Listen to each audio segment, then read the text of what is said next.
My name is Harry Williams. I'm with the Nashville Symphony Orchestra League, and welcome to Classical Conversations tonight, which is one of the many educational opportunities that the Orchestra League sponsors, along with being the sponsor of the fashion show, so we're into fundraising as well. And tonight I would particularly like to mention to you, and I know that there are some students and teachers in the audience, that we are about to have trials for our Thor Johnson high school and middle school age fellowships for music lessons for next year. And the deadline for getting your entries in is February 11th. And I have some forms with me, which I'm going to put back by the coat rack, if that's okay, if you'd like to get some later on. Any student from the 5th grade to the 12th grade is welcome to apply. The student can be a homeschool student as well. The student needs to have a CD with his or her music and a recommendation from a school teacher or a music teacher. So I wanted to make sure to remind you of that tonight, if any of you might know somebody that's interested. We get some excellent performers, as you would not be surprised by, in Nashville, and I got the opportunity to hear them perform this last September, the ones who won the previous year's fellowships, and they are indeed excellent musicians and will no doubt be better because of the fellowships that they will be getting through the symphony and through the Orchestra League. As you know, the classical conversation tonight will be delivered by our maestro, who are very proudly, and we very proudly received, donated one of his batons to us at a meeting this week, and honoring our 60th anniversary in operation, first as the Guild and now as the Orchestra League.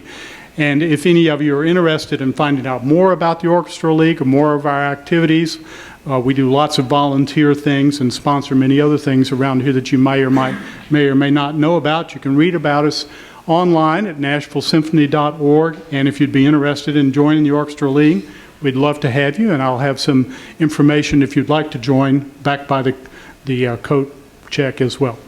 So thank you for being here. Enjoy the presentation and enjoy the beautiful concert that you know you'll hear tonight. Thank you. Welcome everybody. Happy New Year to all of you. What a way to start the year. I don't know about you, but I still have all of the wonderful turkey and chicken and sauerkraut and eggnog. And to start the season with Don Juan and Eulenspiegel and Mozart is a continuation of a very, very heavy meal. But you're in for a very, very special journey this evening, and rather unusual by Nashville Symphony standards. All of the composers this evening, they're dead. And that's a little unusual. I'm sorry. Mr. Strauss, Mr. Szymanowski, and Mr. Mozart could not join us this evening. I think I have made you accustomed to sharing and talking. So tonight I'm going to somehow serve as a medium for these wonderful composers and the great music that you're going to hear. Interestingly enough, there's over 200 years of music in these composers. So let's start from the beginning with Richard Strauss' Don Juan. I don't have to explain to you what the term Don Juan means. What it is to call a man a Don Juan. And when you say the word Don Juan, there has to be a certain... You cannot say Don Juan with a straight face. Even the word itself comes with some level of flirting. This character first made his appearance in literature in 1630 by the Spanish playwright Tirso de Molina. But Tirso de Molina himself will tell you that the legend of Don Juan probably goes back 100 years before. So we would get into the 1500s. But I am sure that it's even older than that. Come on, flirting and trying to be the ladies' man, that goes back to the caveman years. It just took somebody in the medieval times to actually put it down on paper and talk about it. But when people read it, they understood it immediately. No wonder that, of course, Tirso de Molina was not the first or the last to write about this character.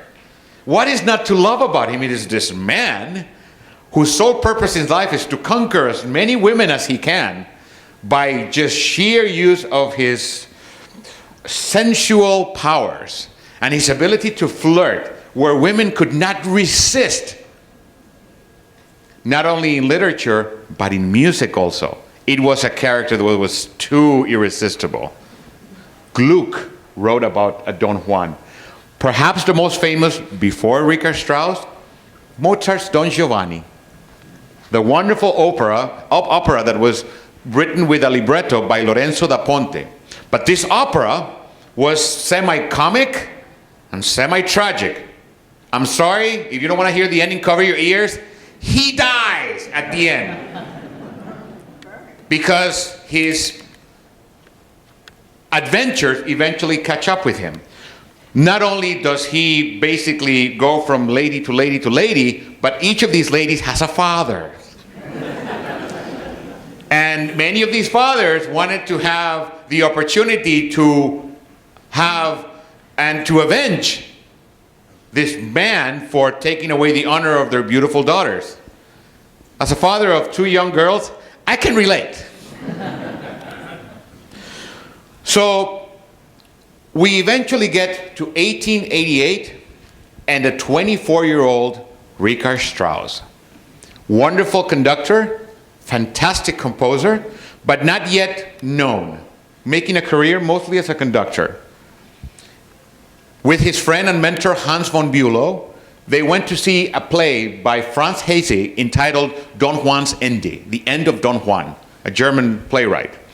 And he was so inspired by the story that right there he got the idea in 1887, a year before he composed the piece, to write a work, an orchestral piece about Don Juan.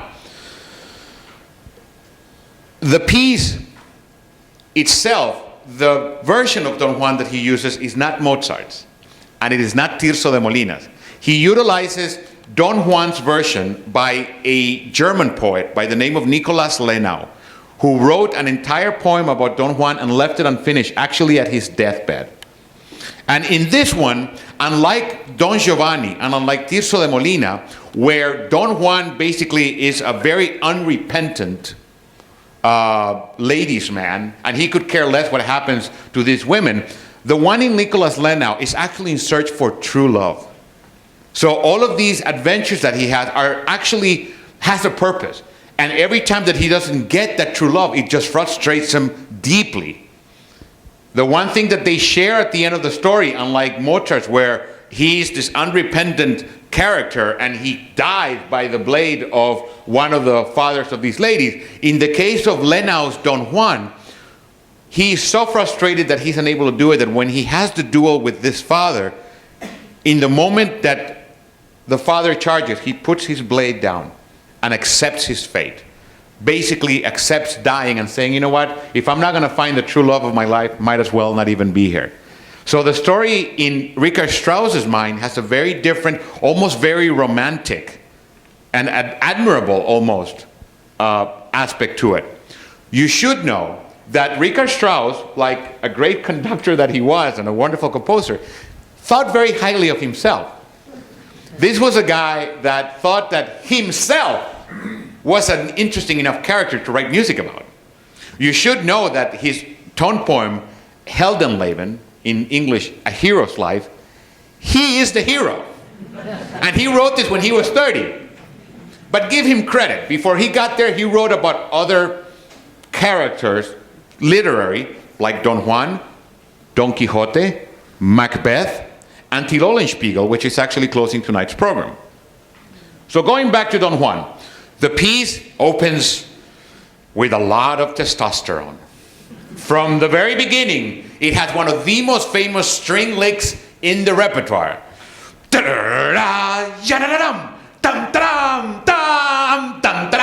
going out into the world to conquer it in every sense of the word. Eventually he finds all these women who just cannot resist him and start flirting with him, and he's just, you can picture him in your own mind. You should know that at the time that he was writing this, Richard Strauss, fell madly in love with Polina de Anna, a wonderful soprano who would become his wife for the rest of his life. 60 years. True love. And they were dating around this time. Well, not dating. I guess they didn't call it dating in the late part of the 19th century. But he was trying to convince her. In the end, I will tell you the story about how they actually met. She was a very opinionated prima donna. He was a very opinionated conductor. And he was in the pit, she was singing, and in the middle of a rehearsal, apparently they were disagreeing. And they started yelling at each other. So Richard Strauss puts the baton down, stops the rehearsal. Miss Anna leaves the stage in the rehearsal in a fury, and Richard Strauss goes right behind her. They go into her dressing room, and the story to this day goes that you heard glasses breaking, mirrors breaking, chairs, screaming. Then silence. And a little while later, Mr. Strauss came out, and his valet came up and said, "Maestro, are you okay?" "I think I just got engaged." Polina was a handful. And don't take my word for it. We know this from Gustav Mahler. Gustav Mahler and Richard Strauss wrote lots of letters between them, and there's actually a book, you can buy it, which is called Correspondences between Gustav Mahler and Richard Strauss. They are fascinating. In one of those letters, Gustav Mahler admits that one day he and his wife Alma were walking in Vienna, and they saw Polina walking, and he said, "I'm sorry to tell you, but actually my wife and I moved to the next sidewalk. We didn't want to..." This woman apparently was a handful, but this woman became the inspiration to a lot of Richard Strauss's music. The violin solos in A Hero's Life, which, by the way, we're doing next season, are all dedicated to her. And many of the characters in Strauss's opera are based on Polina. In Don Juan, the love theme, which is played by the oboe, is all about her. All of the beautiful themes of love, of true love, that is being searched by Don Juan, are all, you can imagine that he was thinking about this woman when he wrote them. So it's not only a story about himself maybe as Don Juan, Richard Strauss, but also about this woman that, unlike the Don Juan character, he actually does find love. It is one of the most virtuosic pieces in the repertoire. It is immensely difficult to play. This whole program, I will tell you, is probably the most challenging concert that this orchestra has put together since I came as music director. And that's a lot to say because you've seen me throw the kitchen sink at this orchestra. And to say that this is probably, not only from a technical point of view, but from a physical point of view, the amount of notes in the entire program, the amount of physical, you're going to watch all of our players, a lot of physical work, because the music is nonstop. From Don Juan, from the very beginning, you're going to get this rush of energy coming at you. Richard Strauss basically perfected the idea of what we know and we call the tone poem. The tone poem is basically a piece of music that is continuous, unlike a symphony which has movement. This one is just nonstop from beginning to end, and it is intended to tell a story. This was the piece that made Richard Strauss a household name. At the beginning it was very tough because they would put Don Juan, Richard Strauss, but then underneath they would always have to put no relationship to the dance Strauss.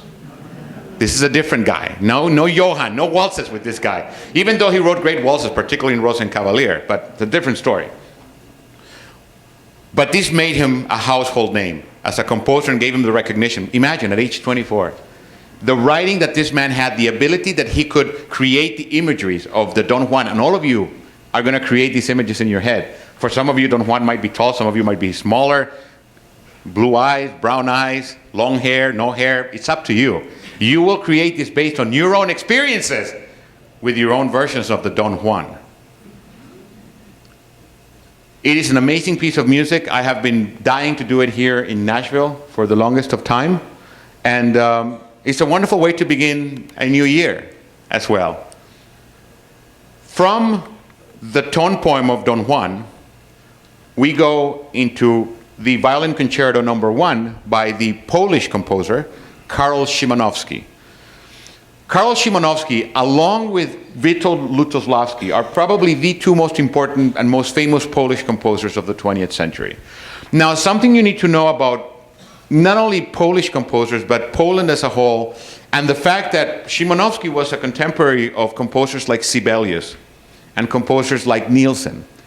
They share something, these composers share something historical in particular, that they came from countries that did not have control of themselves.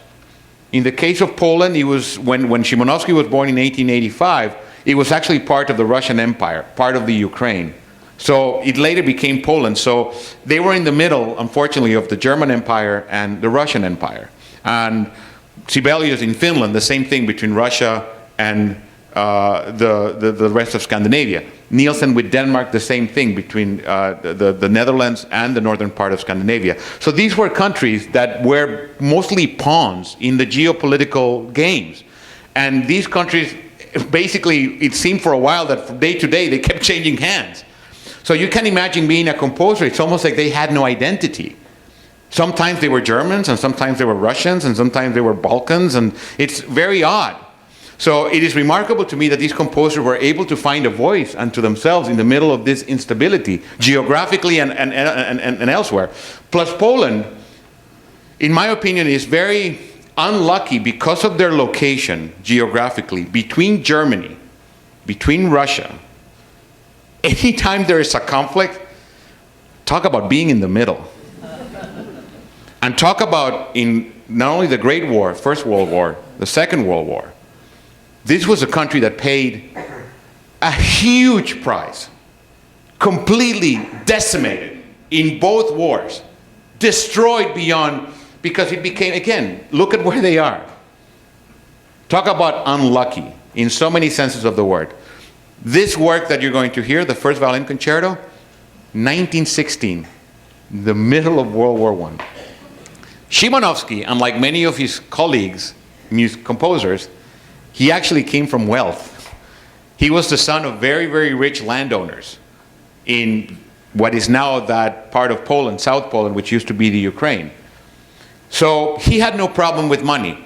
So much so that actually his parents encouraged him to pursue music. Is that what you want to do? No problem. You know, if you don't make it, don't worry, we have money. 3 of his siblings, by the way, became very successful full-time musicians as well. So there was a lot of talent in that family.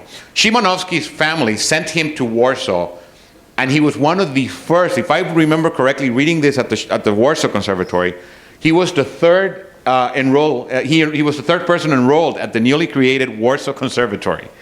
And he later became the director of the conservatory until his death in 1937. Szymanowski, looking for that language, musical language, the way that he was able to achieve it was by traveling. One thing that, with money, that he could do was travel. He traveled not only all over Europe, Spain was a favorite destination, Paris, of course. North Africa, spent a lot of time in North Africa and Sicily. Became fascinated with Impressionism. The music you're going to hear tonight is very colorful. It's very light in character. But don't get me wrong, this music is heavily orchestrated. In my opinion, sometimes too heavily for a violin concerto. I was talking to Jenny Coe, our phenomenal soloist for the concerto, about the fact that this, I think, and we could not find another aspect, so I welcome any thoughts you might have on this, but this might be the first modern violin concerto in the repertoire, 1916. Before this, we have the traditions of the 19th century concertos of Tchaikovsky, Brahms, Mendelssohn, Beethoven, Paganini. They all have 3 movements, fast, low, fast. They're very virtuosic in their own way. They always showcase the violin, always. It's about the violins with everybody else going boom, ching, ching, ching, boom, ching, ching, ching, boom. This concerto in 1916 completely breaks the mold of what you think a violin concerto should be. First thing, no movement. Why is this concerto in this program? Because it's a tone poem. It starts and ends, no break, like a tone poem of Richard Strauss. It will tell you a story. There's no story associated with it, but you will create it in your own mind. After this concerto came the other modern concertos of the violin, like Alban Berg, and Stravinsky, and Lutosławski. Szymanowski wrote a second concerto later on, and you make the list. But I think this is the beginning of a new tradition of writing differently for an instrument. Something else that is very unusual, and please look for this tonight. Look at the size of the orchestra for this concerto. Remember, you want to showcase the soloist. But Mr. Szymanowski felt that, yeah, that's important, but I also want to showcase the orchestra. Triple winds, 3 flutes, piccolo, 2 oboes, English horn, 2 bassoons, contrabassoon, 4 French horns, 3 trumpets, 3 trombones, tuba, 2 harps. Not even Strauss has 2 harps. Szymanowski has 2. Piano, celesta, full percussion, timpani, and a poor solo violin trying to make sense of it all. But if there's one thing that this concerto has that is absolutely amazing, is that although with that size of an orchestra, the transparency that Szymanowski is able to achieve with that level of many people playing, but yet it's like looking through a window. It's all there. He knows exactly how to write for the instrument that when the violin is playing high, the orchestra is playing low. So you always hear this solo line. The piece was written for his good friend Paweł Kochanski, wonderful Polish-Russian violinist. And in 1916, when he wrote the piece, as I said, was in the middle of the war. So there's a certain level of not only melancholy, but there's sometimes level of fear. In the middle of it, there's a habanera. You remember the habanera of Carmen? Tum, da-dum, dum, tum, da-dum, dum, dum. You remember that little tune? Around that time, right before he went to Spain, he fell in love with it. Why not? The wine, the food, the ham, I don't know. You know? So in the middle, there's this very odd moment in the piece that goes into Spanish mode, but it is quite remarkable. And the utilization of the orchestration that he does is very much like Ravel or Debussy. Very colorful. A lot of the woodwind, entire woodwind instruments playing very colorful little passages. It becomes almost like a lot of twinkling, like watching a Christmas tree go before you. But don't get me, this violin part is as tough as it gets, and not many people play it because it's very hard. And not many violinists like to play it, I know, because they think it's a losing battle. It's like, oh, the orchestra's too big, I'm not going to do it.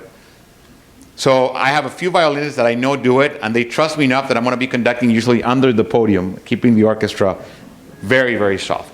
And if you can do, again, if you can see this from a transparency point of view, I think it is very doable. The entire piece lasts about 25 minutes. I think it's one of the great concertos in the repertoire. The fact that it gets neglected, I think, is a combination of things. But this, I thought, was the perfect program because this is not really a concerto. It's more like a tone poem for violin and orchestra. No break from beginning to end. The cadenza at the end of the symphony, close to the end of the symphony, is actually not Szymanowski's. It was actually written by the soloist, by Kochanski, the person for whom he wrote it, because Szymanowski was like, how do I write this? And he still wanted to keep the traditions from the 19th century where the soloist would basically improvise the cadenza. But early in the 20th century, that was an art form that was being lost, and not many soloists could improvise on their own, like a jazz player. So you had to write everything out. And Szymanowski said, well, why don't you write something? So Kochanski wrote it. Excuse me, and I know of 2 violinists that do not play the concerto because they don't like the cadenza. They have something against it. I don't know what it is. I think it's a great cadenza, but I tell them, why don't you write your own? You know, maybe commission your own composer, or you write your own cadenza, but I mean, don't punish the whole piece just because you don't like. So again, I look forward to hearing what you think. Because at times it sounds a little odd, because it's not Szymanowski's, it's somebody else's, it's the soloist. The piece was written in 1916. It was not premiered until 1922 actually, for other historical reasons. Paweł Kochanski was living in St. Petersburg at the time, and the premiere was set for 1917 in St. Petersburg. And you know what happened in 1917 in St. Petersburg? Russian Revolution. Paweł Kochanski had to leave, actually emigrated to the United States, and the premiere took place. There was an unofficial premiere in Warsaw with another violinist, nothing very important. I would say the real premiere took place actually in New York with Kochanski and Leopold Stokowski conducting the New York Philharmonic in 1922. So another reason why sometimes armed conflicts gets in the way, but the piece eventually made its premiere, and since it has had performances, but I think, in my opinion, it should be performed more often. I think you will agree after you hear it tonight. In the second half, we get to another character in history. Wolfgang Amadeus Mozart. Symphony number 39 out of 41. This is mature, late Mozart. He was 33. Well, he died a couple of years later. So yes, this is late, mature, old Mozart. So I'll make this easy for you. Symphony number 39. We know it was written in 1788. That's it. Anybody want to help me? Should we move on? I have nothing else to say. I'm joking, but that's really the truth. I find it ironic that we know so much more about the piece he wrote 2 years later, 3 years later, and he left unfinished. The Requiem. You saw the movie, Amadeus? We know so much more about that. The piece that was not finished because of legend. Was he poisoned? Who was commissioned the Requiem? Who killed him? Was it Salieri? All of these legends. But then the three final symphonies, 39, 40, and 41. Perhaps, by many accounts, his greatest masterpieces. You want to talk about genius.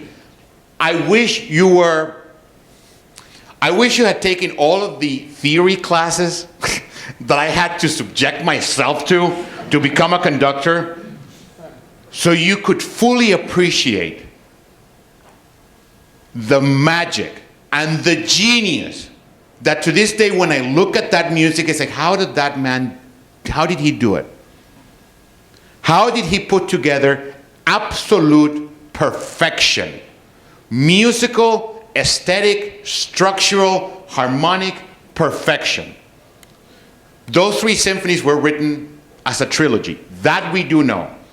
And from letters, we have a feeling that they were written for some concerts in 1788 that probably did not take place. Again, these are all things that historians have somehow agreed. Why a trilogy? Because back then, symphonies were published in threes. So that's very important. Something else that people said was that these pieces very likely were not performed during his lifetime. That they sat on a shelf and it took many years later after he died for somebody to rescue them. I don't believe that's the case. And I am ready to argue this right now with any historian who wants to fight me on this.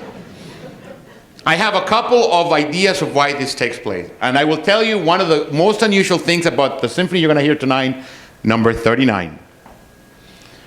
No oboes.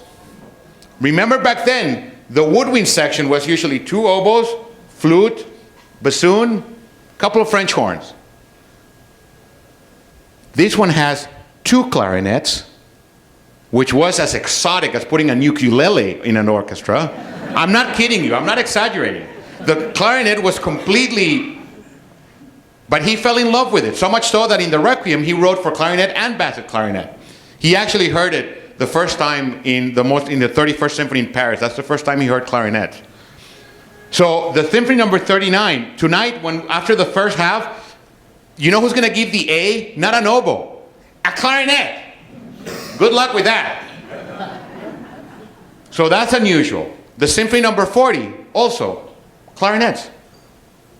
But here's where I think why the pieces must have been played in some way, shape, or form. The Symphony number 40, there are 2 versions, with clarinets and without clarinets. So I have to think that knowing how Mozart worked, there must have been a reason why he did another version. Maybe the first one did not please him at some time, and then they were played, he had to rewrite it. Why would a composer rewrite something just for the heck of it? There has to be a reason. Also, we have letters, specific letters around that time, where it's not specific, and there are announcements of a Mozart symphony being played, but they just say a Mozart symphony. So we don't know which one. Remember that even back then they had no numbers. Some of them had titles, so it was some symphony C minor or G flat or something given, but they just said a symphony. Salieri, in his notes in 1788 in Vienna, says, "Tonight I conducted a grand symphony by Mozart." Give me more, please. Number 40, you know it. Da da da da da da da da da da. You know it. That's number 40. Became very popular after Mozart died. Somewhat tragic, melancholy. The melody was kind of catchy. Number 41, the last one, became even more popular, I think because of the title, Jupiter. Title symphonies are easier to sell. The Clock, The Goat, The Bear, London. Tonight's symphony, Symphony number 39 in E flat major. The symphony, because of that, I think has been neglected. It's hard to sell. And it's not because it's less of a masterpiece. I think it's as much of a masterpiece as the other two. 4 movements, usual, fast, slow, minuetto, fast. Something else that is weird about the symphony, even more than the clarinets, it opens with a slow introduction. That's so Haydn. That's so old-fashioned. You know, see Haydn in all his symphonies, the symphony always started with this big, slow introduction, kind of, you know, making the king make his entrance. Mozart gave away with that in most of his symphonies. He would just go, oh, boom, and you're in the middle of the music. But the symphony salutes, I guess, the work of Haydn. Starts with your, when you hear it, if you know, when I heard it the first time, oh my God, that's Haydn. That's definitely not Mozart. Oh my God, it is Mozart. He didn't write slow introduction. And the fast section is not in 2 or in 4. It's in 3. It's a waltz. That is weird. By Mozart standard. Go check your Mozart recordings. All first movement, 90% of them. You're going to see floor, window, sorry, floor, ceiling, floor, ceiling, floor, ceiling. Or floor, window, ceiling, floor, window, ceiling. But this one has one window. Weird. Again, he's mature, he's old, he can get away with murder. Second movement, it's an andante. Third movement is an actual minuetto, very slow. Last movement, blink. If you blink, you're gonna miss it. It goes by so fast. Virtuosic, particularly watch the violins. They're gonna be so busy. They have one page turn, and we try to figure out how can we avoid that page turn. There's nothing we can do. They don't stop playing. And in the end, we could not do without the page turn. So look for that too, and hopefully nobody's going to drop their music.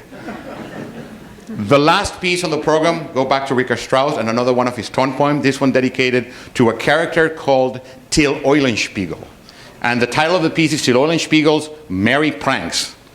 There, unlike a Don Juan, which we don't know, there was an actual Till Eulenspiegel in the 1300s. Character from German folklore who was a prankster and who loved to play tricks on people. And this music is an entire joke from top to bottom. The piece opens with this very beautiful, once upon a time, a long time ago in a galaxy far, far away. Immediately afterwards, you hear the immediate theme of Till Eulenspiegel by the French horn. Why the French horn? The French horn is so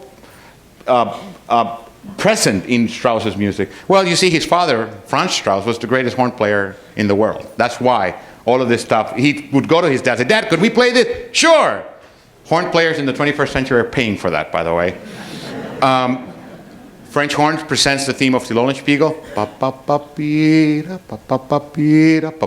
And catches theme and gets faster. And then the E flat clarinet represents the joke. And you're going to see a whole collection of the pranks of Till Eulenspiegel. He's in the market, running around, picking a couple of fruits here and there, flirting with some girls. Then he dresses up as a clergyman and actually delivers mass. Remember, this is the 1300s.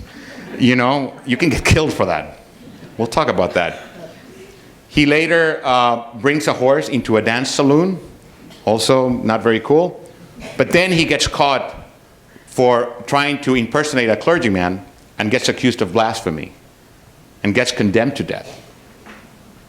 And a couple of times Till Eulenspiegel is like, really? You're going to, what? You can't nonchalantly, what? Until eventually he realizes it's serious and it doesn't have a happy ending. And the piece ends the same way that it starts with, once upon a time. Unlike the music, which and somewhat tragically, I think for dramatic purposes, in the actual story of the Eulenspiegel, actually he dies in his sleep in 1350. His pranks do not catch up with him. But I think only in the hands of a great opera composer like Richard Strauss, he knew what sold tickets. And what better way to end a beautiful, happy story than with somebody dying in the gallows. Thanks, everyone, and enjoy the concert.